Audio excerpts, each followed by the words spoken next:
Hello, ladies and gentlemen, my name is Potato from Potato Pro Wrestling, and I'm here to finish the story.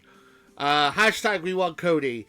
If you were watching SmackDown this Friday, you would have seen The Rock return and take Cody Rhodes' spot from WrestleMania 40. Cody going, I won the Royal Rumble, and I'm going to give The Rock my spot at WrestleMania. Didn't really make much sense, and everyone is pissed. Hashtag we want Cody was trending all over the weekend. Wrestlers like Ricochet were tweeting it, and also people like Logan Paul were tweeting it.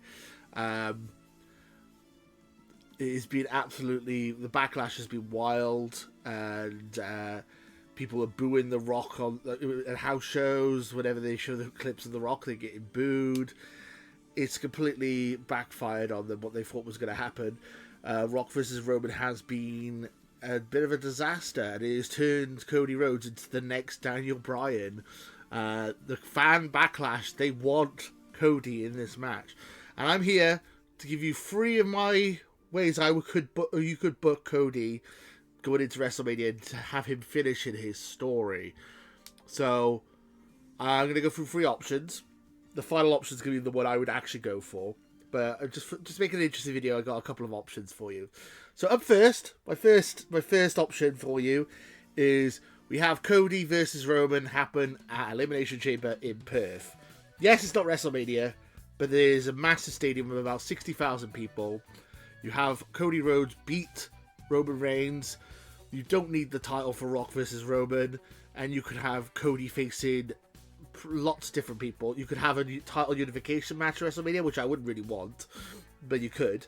You could have Cody versus Randy Orton because they got a history together, or you could just build a rivalry up. Yes, you've only got a month to build it, but I'm sure they could come up with something.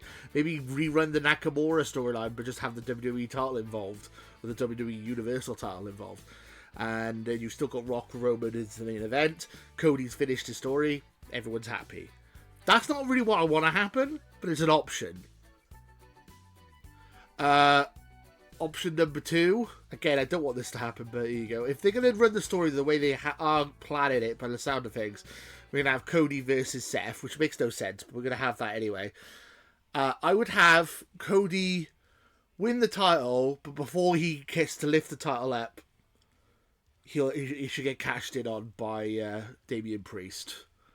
And it would kind of be mirroring what happened to Dusty, his father, where he won the title, but had the title taken off him within like a few seconds after, because of a technicality. But this time would be because of a cash in.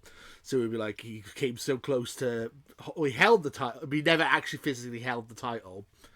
And then you could you build this up for another year, or you build it up to a Saudi show, or SummerSlam, or Survivor Series, or have some kind of, I don't know, Bash at Berlin. I don't know. You could build this up to another show, then finally have Cody finishing the story that way. But he technically would be a former World Heavyweight Champion, but literally held it for like 10 seconds and didn't even get a chance to hold it up because it kind of built into the story that Dusty had, and the story that he wants to hold the title that Dusty got stolen from him. That's what you could do. Again, not what I would do. What I would do, I have put this out on Twitter, I put this out on X, same thing in it. My personal way I would book this, it's just simple, it's effective. Cody versus Roman night 1, Rock versus Roman night 2. Done. People say triple threat match, I don't think that's a good idea, but I don't see the point, because it kind of, The Rock just feels like I feel like The Rock or Cody both either feel like a third wheel, depending on which. Like, if you're a casual fan, like, who's this Cody guy? I know Roman, I know Rock. If you're a proper wrestling fan, it's like, well, what's The Rock doing here? He's just in the way, right? I don't feel like triple threat match makes any sense. I think you should have Cody versus Roman on night 1. Have Cody win. Have The Rock not interfere, but The Rock stopping Solo Sikoa interfering. So when Solo's about to show up, you have The Rock bottom him or whatever, and then he stops Roman cheating and repeating what he did last WrestleMania. Cody gets the title, everyone's happy, he finishes his story. Then you have an angry, hurt Roman Reigns going into night 2, and talking about how oh, I've had my title, Rock, you screwed me, even though he didn't. But it's like, I'm still the head of the table. I'm still the head of the table. I'm still the head of the Iowari family. Have The Rock versus Roman in tribal combat. You could do it like similar to what Stone Cold did a couple of years back, where he faced Kevin Owens. Have like a match that's like not like a proper wrestling match, having like a no DQ match where they just have fun and just fight each other back and forth. I think that would make more sense for this situation. You could have a load of small, you could have it like super overbooked, have the Bloodline come out, have Sami and Kevin come out, have Cody come out.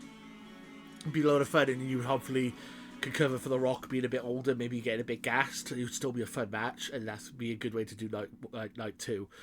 You could also do it the other way around. Have Rock night 1, Cody night 2. Have the happy ending at night 2, and have The Rock versus Roman on night 1.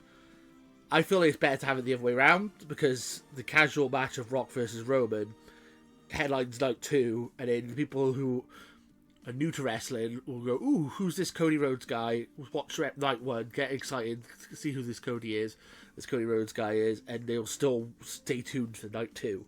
Whereas if it's the other way around, I've seen Rock versus Roman now, I don't need to watch night 2. Like, you know what I mean? Like, that's my logic anyway. I might be wrong. So that's how I would book it. I'd have Cody versus Roman night 1, Rock versus Roman night 2, and then I get people. I've talked about this online, and people going like, "Well, what happens if Roman gets injured?" It's like, well, there's a chance that could happen, but Bret Hart did double duty, Lex Luger did double duty, Daniel Bryan did double duty at WrestleMania 30. Like, so you're saying that you could go, the WrestleMania 30 main event was Daniel Bryan versus Batista and Randy Orton, right? And you're going, oh, you can't book that because what would happen if Triple H injured him? Like, is that logic? It's like, you could book a double duty wrestling match. It's happened before. And if something bad did happen to Roman versus Cody, he has a day to recover. So maybe, hopefully nothing too serious, but you would have, it's not like he's got 2 hours to recover like Bryan did or Bret did. He would have a whole day to recover for his next match. And also you could have something like Roman, like another thing to add to Roman's cap, another thing to brag about. I'm the only person to main event 2 nights of WrestleMania. I mean, that's right itself, doesn't it? Like, saying how much he brags about how great he is. And it would just work, honestly. I think that's the best solution. What do you guys think? Do you have any interesting ideas for how you would book WrestleMania? How you would book the ending of the story? Let me know in the comments below. And until next time, too sweet. There's guys. We're on the road to 5K. Join Potato Club today and too sweet that subscribe button.